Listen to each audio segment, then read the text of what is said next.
Rated M for mature. This is what we have put everything we have into.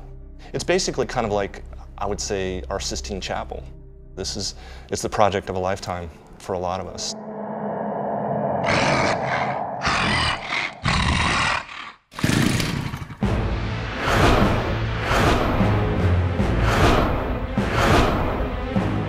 Video games are absolutely art. It's the new expression, I think, of our times, where it combines music, cinematography, 3D art, everything together into one piece. I think video games are absolutely art, and I think if a person were to say they're not, it would be an insult to every single hardworking person on this team who's bled their soul into the product.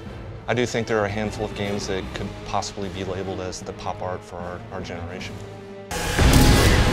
Going to an art gallery or museum and partaking in and looking at any sort of exhibit that's there, a person ultimately comes to their own conclusions about what the art makes them feel. And I think video games are very similar in regards to that, as far as each person takes away a different experience. You're not just listening to music or watching a movie, you're creating it. When you turn around, you are framing the picture. You're making the movie with yourself. So you're participating in it much more. You're putting yourself in a world. I would say sometimes it can be really frustrating if the player runs through the level and turns the wrong way, or looks left instead of right. He could totally go by this thing that you consider one of the best things you've ever done and totally misses it. But in the end, if the player wants to stare straight at the ground, they can, and that's what makes it art for them, that they get to participate. You know, when people talk about great games, graphics comes up all the time, right? That's the first thing you see. So you look at a world and it's partially technical. It's partially, how did they do all that? Such a complex world that looks so realistic. But it's partially art as well. We won the best graphics for Gears of War, the first one. We also won best technology. And I went up and accepted the award both times at the Game Developers Conference and said, we're so great technically because of our artists making us look good. And our artists look so good was my next speech because technically we're so strong, right? It has to come together to make great graphics. When you look at a video game and see a certain amount of graphical fidelity, it's important to separate that from what actual artistry is.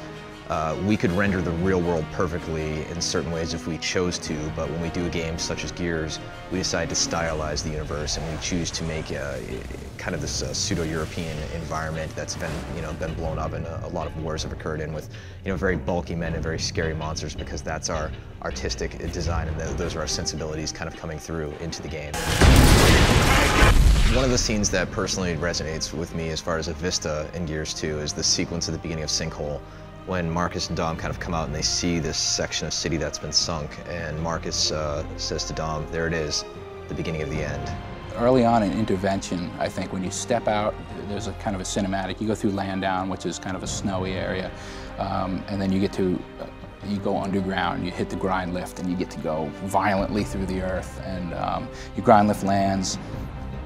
And I think when they step out of that pod and you get to see for the first time the underground with all the molds and the spores and the lighting and the bats flying through, and there's bugs on the ground and there's all kinds of stuff hanging down and slime and moss, and I think that's a pretty visually impressive scene.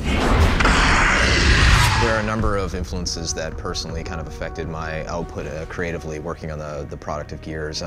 First and foremost, a trip to London like 5 or 6 years ago that I had, in which just kind of experiencing the mix of the old and the new, the architecture that's been around, the sense of history, the sense of place. It was tremendously influential. As well as musically, was listening to a lot of the Requiem for a Dream soundtrack back in the day when working on the first game. And those kind of sad chords by the Kronos Quartet, and that same hook that's reused in a lot of techno and rap beats is something that resonates all the time when working on a computer. Personally, it's Frank Frazetta, H.R. Giger, stuff like that. Growing up, that these artists have influenced my tastes. I'm particularly like kind of the World War I and World War II German military tech. There's something about the German military stuff. It's purpose-built and it's over-constructed, and when you look at it, you know it's meant to blow stuff up. I kind of take that idea and put it into everything I do for Gears, that everything's built with a purpose, and that's generally to blow stuff up. The thing is given, even the smallest detail is given the same amount of love as the giant towers or the huge creatures that you see walking across the screen. Right down to how we design the architecture in the world. It's all based on this beautiful European architecture, some of the French influence, and stuff like that. Some of the things like the grime and the little bits of paper and trash that are laying around the level are one of the smaller touches that I think adds a lot of detail to the world and the universe. We've got modelers that model doorknobs and little pieces like that, and some guys are doing rooftops and walls, and some guys are doing characters, and then it all comes together miraculously. I mean, it works. It works really well. I think when you look at the world, you look at the characters and everything that comes out of it, you truly feel like you've been transported to what is essentially another world, another place, another time. And that, in my opinion, is an art form in itself. Hang in there, Rook. We'll be there soon. Let's go find Carmine.